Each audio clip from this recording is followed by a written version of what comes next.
देखिए, क्वेश्चन है कि एक आदमी ने 3,250 रुपये का ऋण लिया। उसने पहले महीने 20 रुपये दिए, फिर वह प्रति माह 15 रुपया बढ़ता गया, तो वह कितने महीने में ऋण चुका देगा। अब इस प्रश्न को ध्यान से समझिए कि अगर वो पहले महीने जब पैसा दे रहा है तो कितना दे रहा है, कह रहा है कि 20 रुपया दे रहा है। फिर अगले महीने जब वो देगा तो 15 रुपया बढ़ गया, तो 20 में जब 15 आप जोड़ देंगे तो कितना आ जाएगा, 35 आ जाएगा। फिर वो अगले महीने जाएगा देने तो 15 रुपया फिर बढ़ जाएगा, मतलब 35 में 15 रुपया फिर बढ़ जाएगा तो कितना हो जाएगा, 50 हो जाएगा। फिर वो अगले महीने जाएगा देने तो कितना हो जाएगा, 15 रुपया और बढ़ जाएगा, 65 रुपया हो जाएगा। इसी तरीके से वो 15 रुपया बढ़ता जाएगा और एक समय आएगा कि जो कुल योग हो जाएगा वो हो जाएगा आपका 3,250 रुपया, क्योंकि तब जाके वो ऋण चुका देगा। तो यहाँ पर देखिए ये जो है, अगर आप देखेंगे तो ये समांतर श्रेणी में बन रहा है, क्योंकि सभी का डिफरेंस कितना आ रहा है, 15 आ रहा है। सभी का डिफरेंस कितना आ रहा है, 15 आ रहा है। ठीक है, तो यहाँ पे जो डी का मान हो जाएगा वो कितना हो जाएगा, 15। और आपको यहाँ पे साफ साफ दिखाई दे रहा है कि ए का जो मान है वो कितना है, 20 है। कितना है, 20। अगर हम यहाँ पे टोटल कुल योग की बात करें तो कहेंगे कि एस एन बराबर 3,250 होगा, क्योंकि टोटल यही तो योग है। यहाँ से यहाँ तक जब जोड़ेगा वो, यहाँ से यहाँ तक जब जोड़ेगा तो टोटल कितना आना चाहिए, 3,250। तो कुल योग कितना हो जाएगा, 3,250 हो जाएगा।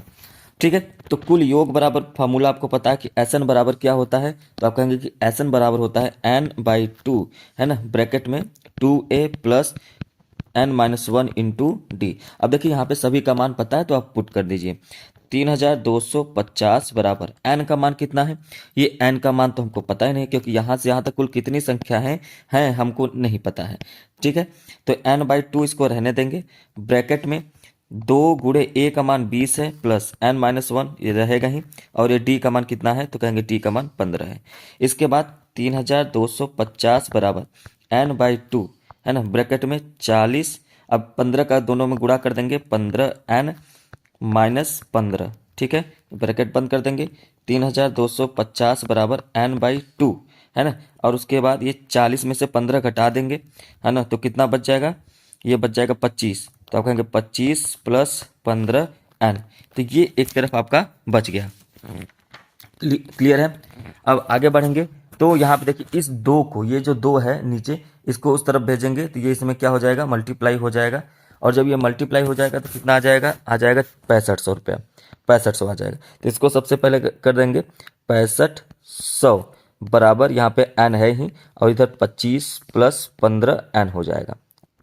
अब यहाँ पे n का भी अंदर मल्टीप्लाई कर लेंगे तो 6500 बराबर ये 25n प्लस 15n स्क्वायर हो जाएगा। अब देखिए हर जगह पे 5 जो है कॉमन है, तो हम लोग 5 को क्या कर सकते हैं, कॉमन। पहले तो एक तरफ हम लोग इसको द्विघात समीकरण बना लेते हैं, तो क्या हो जाएगा, देखिए सबसे पहले आप 15n स्क्वायर कर लीजिए प्लस 25n कर लीजिए, 6500 को उस तरफ भेजेंगे तो माइनस में हो जाएगा, बराबर 0 हो जाएगा। अब यहाँ पे हम लोग पूरे में 5 अगर कॉमन ले लें तो ये बच जाएगा 3n square plus 5n minus 1300 बराबर 0। अब ये 5 जो है उस तरफ चला जाएगा तो 0 में भाग देंगे तो फिर ये 0 ही हो जाएगा। तो कुल मिला के आपके पास द्विघात समीकरण बचा 3n square plus 5n minus 1300 बराबर 0। अभी आपके पास ये द्विघात समीकरण बना, और द्विघात समीकरण को सॉल्व कैसे करते हैं ये आपको पता होगा कि इसका ऐसा दो फैक्टर करना है कि ये मल्टीप्लाई करने पर तो 1300 आए, लेकिन जोड़ने या घटाने पर 5 आ जाए। तो ऐसा दो फैक्टर कौन से बनेंगे, तो आप कहेंगे कि एक तो 60 और एक 65। एक 60 बनेगा और एक क्या बनेगा, 65। और 65 में से अगर 60 को घटा देंगे तो 5 आ भी जाएगा। ठीक है, तो इसी को हम लोग लेके आगे सॉल्व कर लेते हैं। 3n स्क्वायर प्लस 5 को हम लोग 65 माइनस 60 कर लेते हैं, ये n हो जाएगा माइनस 1300 बराबर 0 हो जाएगा। फिर उसके बाद 3n square plus 65n minus 60n minus 1300 बराबर 0 हो गया। अब इन दोनों में से देखिए क्या कॉमन ले सकते हैं, तो आप कहेंगे कि यहाँ पर हम लोग n कॉमन ले सकते हैं, और n कॉमन ले लेंगे तो यहाँ पर बचेगा 3n प्लस 65। और यहाँ पर क्या माइनस 20 कॉमन लेंगे तो ये हो जाएगा 3n प्लस, क्योंकि माइनस कॉमन लिए तो प्लस हो गया, और ये हो जाएगा 65 बराबर 0। फिर आप यहाँ देखेंगे तो 3n प्लस 65 जो है कॉमन है, इसको भी कॉमन ले लेंगे तो बचेगा क्या, n माइनस 20, तो आपके बराबर 0। तो आपके पास देखेंगे दो बच गए, एक तो बच गया आपका 3n प्लस 65, दूसरे ब्रैकेट में बच गया n माइनस 20। तो यहाँ पर देखिए, यहाँ पर अगर हम सबसे पहले 3n प्लस 65 बराबर 0 करें तो 3n बराबर -65 हो जाएगा और n बराबर -65/3, जो कि n जो है वो माइनस में संभव नहीं है। ठीक है, क्योंकि यहाँ पर देखिए नंबर जो है बढ़ते जा रहे हैं तो कभी भी ये माइनस में नहीं आएगा। तो दूसरा हम लोग के पास क्या है, तो कहेंगे n-20 बराबर 0 है, तो n बराबर क्या हो जाएगा, तो n बराबर क्या हो जाएगा, तो कहेंगे 20। तो यहाँ पर देखिए ये जो संख्या है ये कितना आएगा, 20 में।